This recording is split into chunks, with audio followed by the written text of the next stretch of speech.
It's or? pretty cool. They have a very tight membership of, people that act like family to each other. I mean, every place you go, regardless if it's public, private, whatever, you're Mhm. going to have your cliques.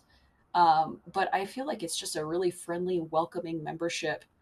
And I've been very fortunate. I get to work closely with the ladies, and our ladies group is very active and very welcoming. And it's been really fun to help them kind of take that next step into growing more and maybe taking the step into some technology with some of their events using Golf Genius and this and that. And so it's great. I love working with those ladies. Yeah.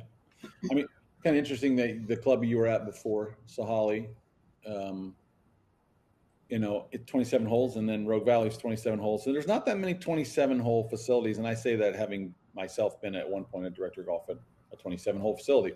It's kind of the perfect number, it seems like. It is. You It's have really lovely. on almost any given day, maybe except for during the Southern Oregon golf event, which is the amazing event been going on forever.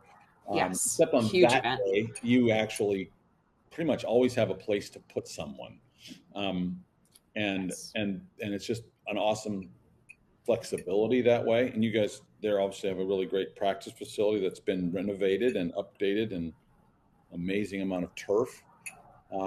So Yes. let's now sort of switch gears, sort of going backwards. Now you are the head professional at Rogue Valley, and obviously, one of my things that I told Tracy kind of early on, was, like it was more about, hey, we're looking to hire a director of instruction. Him and Rick Schultz, the PGA, certified club manager, another great guy, that I've known for a long time, and I remember telling them that, yeah, you're looking for a director of instruction, but he's going to come along with kind of this like ace, like this is like the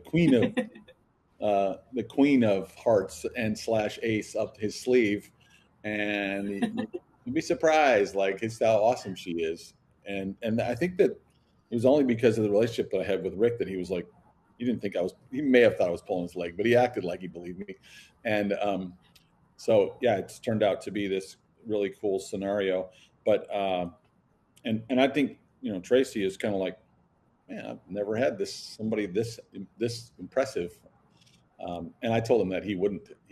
And no slight to the previous people who've been there. I'm not trying to insult them, but like, yeah, you're a pretty special person to go there. But can you talk a little bit about? You've mentioned some mentors, including your dad, your mom, obviously, and then Coop and Mindy at University of Missouri, and then the sports psychologist Dirk, who's helped you a lot, to kind of recover, um, and become more athletic, and just instead of, Mason, my son, always talks about one of his things. A similar experience was basically avoid stress, not failure. Was one of the sort of main things to think about, and Dirk taught you that. But then you went to be an assistant at a country club I'm assuming they're in town at Yes. Yeah. Country Club in Missouri. Yeah. So how'd you go from, you started there. So tell us a little bit about that. And then obviously tell us the transition out to getting to go to Sahalee, please. So funny enough, talking about Coach Coop being not only a golf coach but a life coach, she is the reason that I got my job at Country Club of Missouri, my first professional assistant job. And so, what happened was Coop has a lot of connections in Columbia. She's been a Tiger she played on the team back in the day. She's been there ever since. She bleeds black and gold. And so she has a lot of connections. And she heard that Country Club of Missouri was looking for an assistant. And so she understood that I was kind of switching to make golf my platform. And she said, Mhm. "Is this something you'd be interested in? I could get you an interview." And I said, "Yeah, I absolutely." And that's how I got into the club industry. So I started at Country Club of Missouri shortly after I was just wrapped. Actually, it was right after I wrapped up my master's. And at that time, I had been just kind of doing some odd jobs with golf and athletics. I was working with a charity company called Columbia Golf Foundation. It's a youth golf organization in Columbia, Missouri. Fantastic group of people. They really help build golf in Columbia. I was working with Missouri Athletics still. I was actually a tutor in their academic center, so helping athletes in the academic side of things. And then I was also working at the club at Old Hawthorne, which was our home course in college. I was working as an outside staff member at that time. So I had been doing a lot of things and transitioned into this more full time professional role and got to start getting some real experience with teaching. And it was a really cool experience. I know I learned a lot from the very small staff that we had there.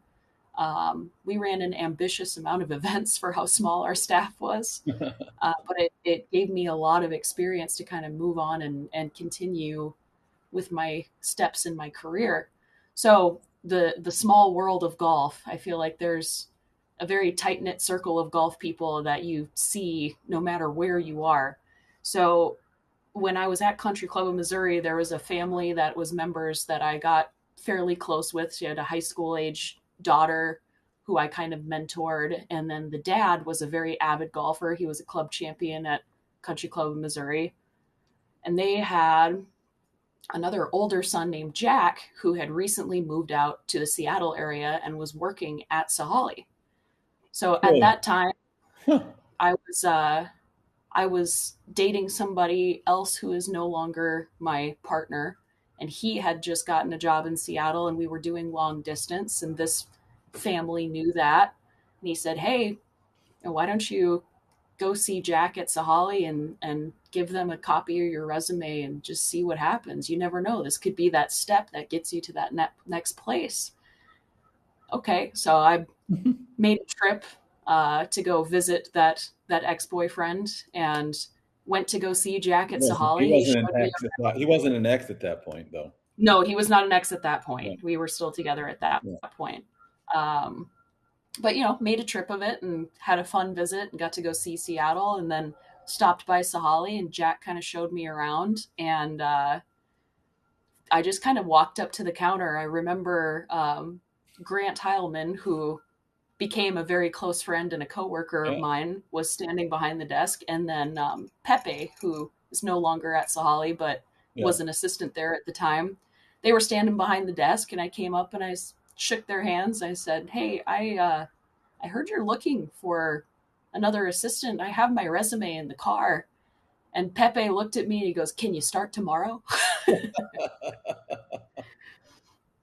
But Love it. the rest is kind of history. It just snowballed. I gave them my resume. They passed it on to Jim Pike, who was the director of golf there at the time. Yeah. And the next week, I had an interview with him and Marcus King, their general manager at the time. Yeah. And I made my way out less than a month later. Yeah. Big move.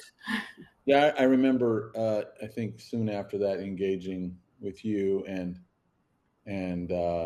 that was an interesting time where the club was in transition and has been a little bit since then, in numerous ways. Yes. But at the same time, it's still a nationally known facility for hosting great championships and different things. So certainly a special place that way. And they the high heavenly ground, they call it. The interesting thing about that too is I was thinking, you called me and you're kind of like, I don't know if I'm going to stay here because I came out here to be around this person. And turns out he didn't understand how much I love this game and this business, and Yes. kind of was unhappy that you were less available to him, I guess. Just Yeah, I mean, that's a part of a greater story that I won't yeah, go into yeah, here. But at the end of the day, I wish him well. We had a yeah, wonderful time together, and he just wasn't the one. yeah, So, in that sense, the job worked a lot better than the relationship did, and I yeah, was still very happy at Sahalee. We had such a great team at that time, and they kind of picked me up when I needed it. And funny enough, that's where I met my now fiance Kyle, and we kind of became that golf power couple, if you will. So yeah. everything happens for a reason. So, when I know you guys sort of dated you thought you were, I don't know, maybe some people say, oh, well, we knew, but you were doing your best to keep it very professional and not have at least the members know Yes. that. But when what was the first sort of scenario where, you and K-Mac, as we all call him, sort of said, this is not a normal, we're not going to have this normal relationship. We're going to have a different relationship. When did that sort of click? Was it for him, or I Yeah. didn't fall in love with you the day he met you? But Well, I don't know about that, but what I do know I'm pretty is, sure. we always kind of hit it off with each other, whether it was kind of when we were just friends and I was still with that previous boyfriend, or professionally, we always worked really well together. Yeah. And you mentioned karaoke. He was part of that kind of regular crew that we would go to Palmer's East and Redmond, and we would have karaoke and have drinks and kind of just be goofy. And um, there were a lot of really fond memories where I there was a transition period for me where I realized that, gosh, I didn't know that I could be this happy in the presence of another person. Like it I truly, it was an experience that, you don't know what you don't know, right? And you think you're happy in a situation, and then you find this new situation, and all of a sudden it's like, oh, this is different and new and much more fulfilling. Yeah. um so that part of it just kind of clicked. um and so, dating is such a funny thing of, like, sometimes there's this kind of gray area where it's like, you know there's very clearly a connection, but you're not sure if there's a label on it just yet, and there's transition period and all of that kind of thing. But we just kind of hopped in with each other at the first time that we really could, and um, continued to click that way, personally, professionally. I mean, we're so fortunate we get to work together and we click in that way. Um, it's pretty special. It's something that you don't see very often with couples being able to do both, if you will. Yeah. So And also too, there's some facilities where they actually don't want that. But I mean, that was yeah, one of the for things that sure. I remember telling Rick on the call, that Mhm. you actually, you both have, he could, if he wanted to, he could I could connect him with some people at Sahalee who would actually tell him that, no, these two know how to behave professionally, and they keep it the way it should be in a correct way, right?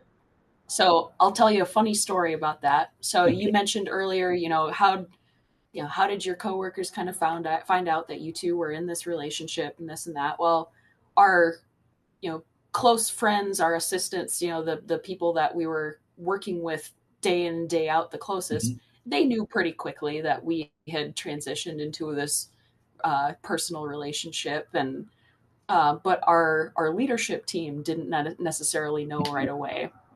And that wasn't something that we were keeping a big secret because it was against the rules or anything Yeah. like that. We just wanted to keep it professional, and not be treated differently because we were in this relationship together. Yep. And so I remember this. This is so funny. Our director of golf at the time, Brian Nicholson. By the way, you talk about mentors. Yeah. I learned so much about big picture leadership of a team from him. But anyway, so this was shortly after my mom had passed, and Kyle decided to make the trip to North Dakota to be there for my mom's funeral service. Wow. He returned back to work a day earlier than I did.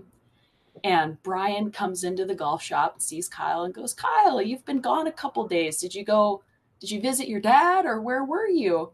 And Kyle goes, no, I went to North Dakota to be with Laura for her mom's funeral. And Brian kind of drops his shoulders and he goes, Kyle, you are such a wonderful friend. Well, it's still true, but It is still very true. yeah, He's very supportive, regardless if he's in a yeah, friend role or otherwise. But it just kind of was a funny moment, and we shortly told Brian after that, and I think he was a little embarrassed, maybe, that he didn't pick up on that. well, But of course, was very happy for us. yeah. And The thing uh, about Brian that's interesting is, I remember Brian. actually calling me at one point, and he was looking for a senior assistant, like a head professional. Actually, he was looking for the head professional, and he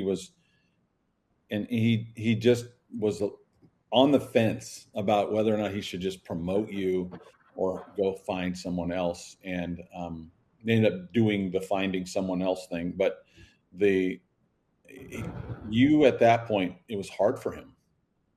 So, in some ways, it was like you might be disappointed. I'm sure you were at the time. Like, you're disappointed he didn't give you that title, but it was hard for him to not do that. And the fact that someone of his, significant experience was that close to going, I should just, Yeah.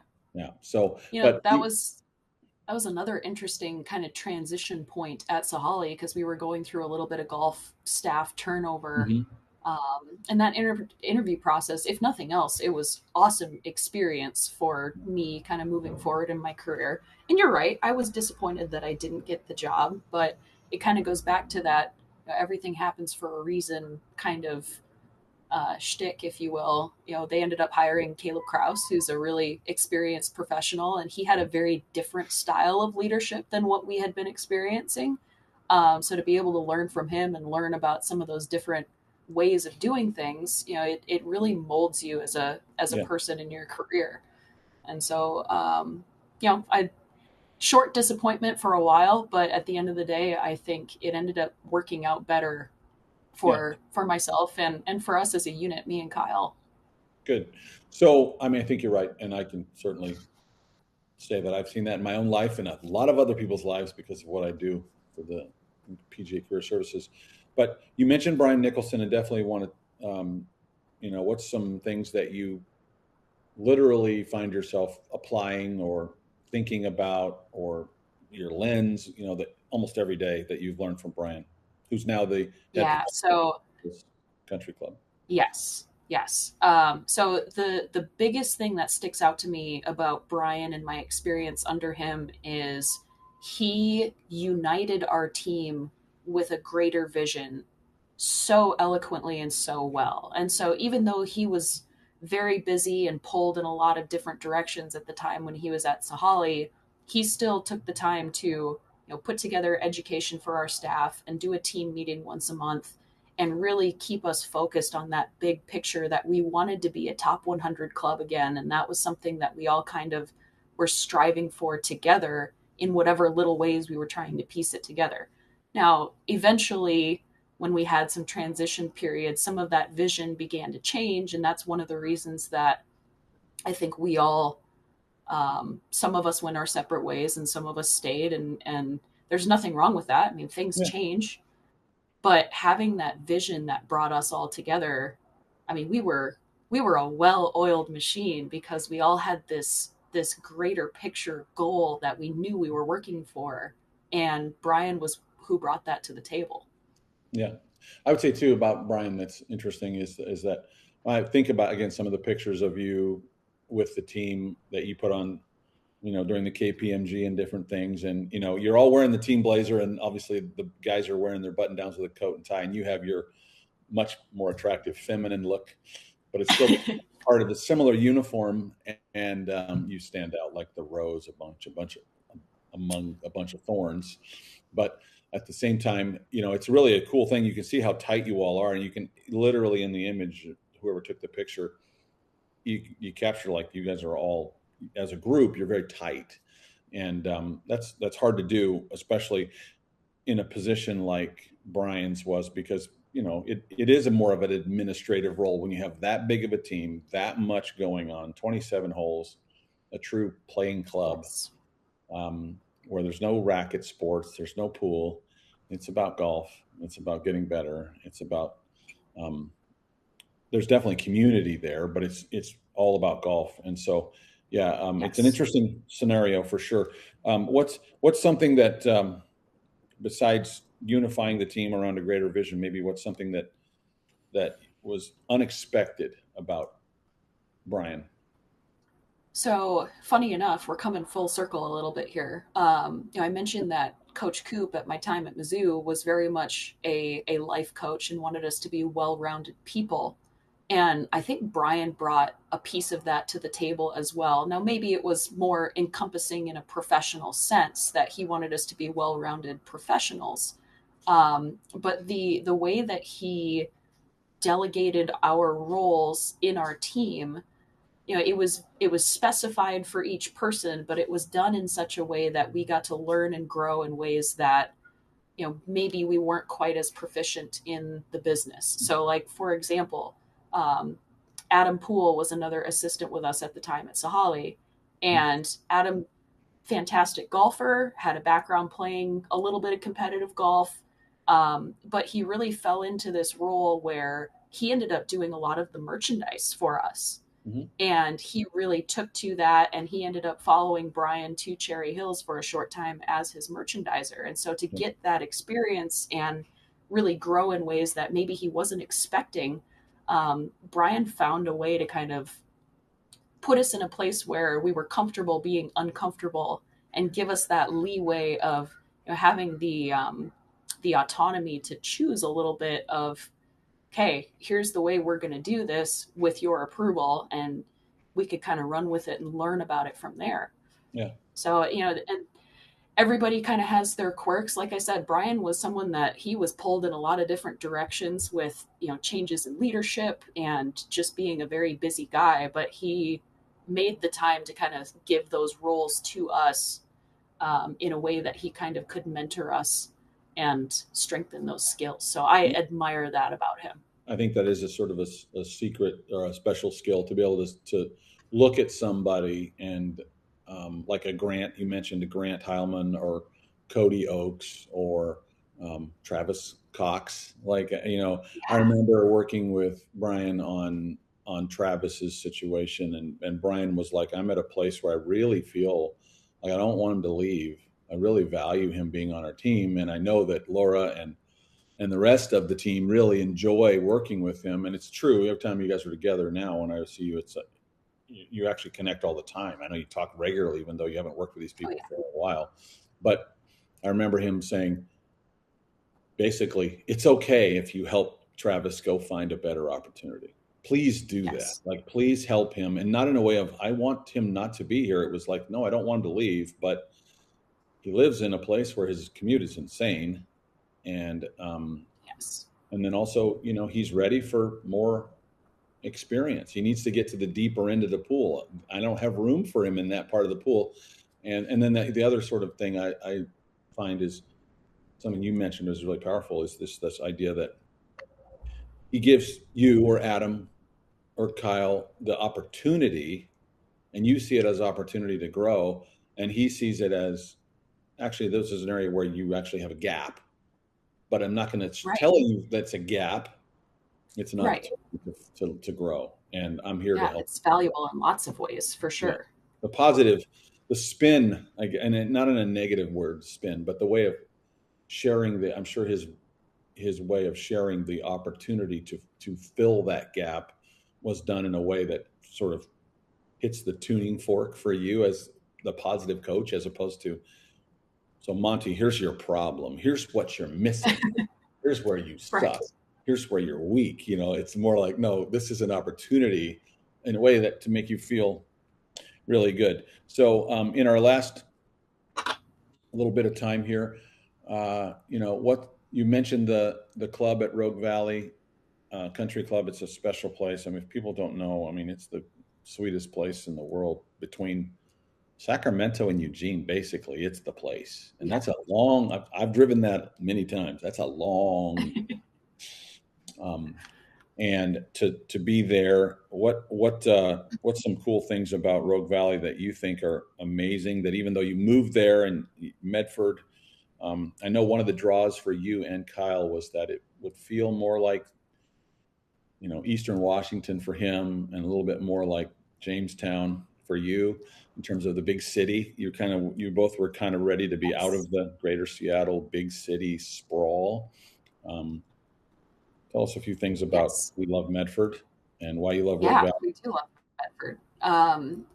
The to what you said, that's very true. We're both from small town communities, and as much as there are a lot of things I really liked about the Seattle area and the things to do there, going to Especially Mariners games, Palmer's going to East. Kraken games, Palmer's East, I still miss that place. Um, we both were not very comfortable with the city aspect of just the traffic and the kind of rat race, if you Yeah, will. And so for us to move to a community that felt more tight knit, more like a almost small town feel, even though Medford is almost 100,000 people, it was a much better fit for us. hmm And then the other aspect too, just from the professional standpoint, is we wanted to step into roles where we're furthering our careers a little bit more, and there wasn't necessarily a spot to do that at Sahalee with the way that things were turning over. And so, like you mentioned earlier, I was fortunate to get a promotion to head golf professional. That's something I've been striving for several seasons. And Kyle got to step into more of a full time teaching role as the director of instruction, which is very much on his hmm agenda for what he wants his goals to be. And you talk about mentors. We all kind of have our mentors along the steps of the way. One mentor for him was Ryan Benzel, who was at Sahalee when we were Yeah, there. yeah, And he wants to be that Ryan Benzel character of he's a phenomenal teacher, but he's also a very competitive golfer. So to be able to take that step in the role here, that's huge for him and it's huge for yeah, us. And we love Rogue Valley for that fit. Um, that we both get to have those respective roles, even though our goals are very different, but still get to work together and enhance each other at the facility. yeah, So it's very unique. We yeah. feel very lucky. One of the things that's cool too about Rogue Valley, I know that obviously, you and I've talked about your at the time I didn't call it the 20%, but the 20% of the things at least that you get to do every day that make you the shining star, bright, happy, make the room better anytime you're in it person that you are. Um, but those things at Rogue Valley, I know you really enjoy operations in a way maybe that aligns with me or some other people or Brian, as opposed to Kyle is more his 20% plus is in that teaching coaching role. But there's still Yeah. enough for you to do in coaching. And that's the neatest thing about Rogue Valley is that I mean, again, you got the 3-hole practice loop, you got really nice short game area, Yeah. massive range tee, an inner Oh, nine, yeah. Chandler Egan, just pure historic heritage gold. Um, Yes. that is an amazing golf course and test your short game Even all day. even just the footprint we have of our facility with I mean, it's a huge piece of land to Yeah, have 27 holes and to have practice holes and to have a big driving range and to have a tennis facility and yeah, a basketball court. And I yeah, mean, like we have all these amenities at our disposal. It's so awesome. yeah. And we're going to continue growing that. We're looking at potentially building an indoor golf facility where we can have some elevated technology and have more access to be able to do better fittings and have better Mhm. teaching in the off season when technically we're still open year round, but the weather is not as conducive to outdoor golf. So I think it's we're spoiled in taking that Medford. and we're running with it. I know when you think about Jamestown, you're like, I could play golf here every day, no Oh problem. my gosh, yes, Medford, this is a but cakewalk. if people are in Medford, they're like, oh, it's 47 degrees. That's cold. And it is cold because you've gotten used to it, but at the same time, you're like 47. They'd be wearing shorts. It's all relative. It's Yeah, funny how it's just different from person to person. yeah. But so yeah, and again what about Tracy Snyder? The longtime lead golf professional there who was mentored by a very good long-term golf professional as well, Jim Wise. What are some things that maybe you'd highlight about what you've learned from Tracy, who's actually a very good player as well? Yes, Very low Tracy, key player. great He player. he seems like a guy from the Midwest. And every time I meet him, he seems like a guy where he's very He unflappable. does have that vibe. He He, he does definitely have that vibe, he's and very part of what works into that humble. is um, his sense of community at Rogue Valley is so high. Like it's always friendly. Hey, how you doing? Says hi to everyone as they pass by. Like he's just a very outgoing, friendly person and very even keeled as Yeah, well, which in a leader, I mean, that's something that I feel like I'm already learning so much from him. Is he doesn't get too hot, he doesn't get too low, I call that but he finds unflappability. that middle ground. Yeah, exactly, Yeah. exactly. So, I definitely feel like that's something I'm going to learn from him. Tracy and I kind of have this little yin and yang type thing where he's very kind of laid back and more in that kind of, it'll get done. We see this coming in the future. We've done this before, kind of chill and whatnot. And I'm very much that kind of type A. I've already got it planned out. I've got the thing, the rule sheet is done 2 weeks before the tournament, whatever it may be. Um, and so it's been really fun to kind of find that pocket where we get to work together and balance each other out. And I once again, I feel like I'm going to learn a lot from his leadership style just because it is a little bit more of that, like, hey, we got this. We're laid back. We're okay. And then the sense of urgency comes only at the time when you really need that sense of urgency. So that's been a lot of fun to kind of navigate and balance each other. And I think having a team where you can find that is important because everybody has a different style. So a little less of the butting heads and a little more of the, well, how do we do this together? It's been fun. I really enjoy that aspect of it. Yeah. So going forward, and I mean, the date, is it the date for you and K-Mac getting together? Is, I mean, you're together, but the wedding date that's coming up. We're looking at November 2026, so lots of planning to do between now and then, but super exciting times. And where's this going to Yes, great question. So we are looking at doing it in the Medford area. be? Okay. Part of that is, this is our new home and we're excited to kind of share that with people. But another part of it is when we moved down here, we moved Kyle's mom close to us as well. And so for her to be close by and be able to be a part of that ceremony is very important to us. Yeah. So we're going to do it somewhere around here. In fact, probably at the club, probably. Yeah.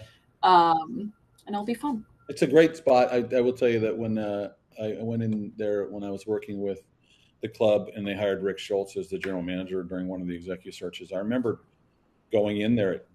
And it wasn't peak season. It was, fall, I think.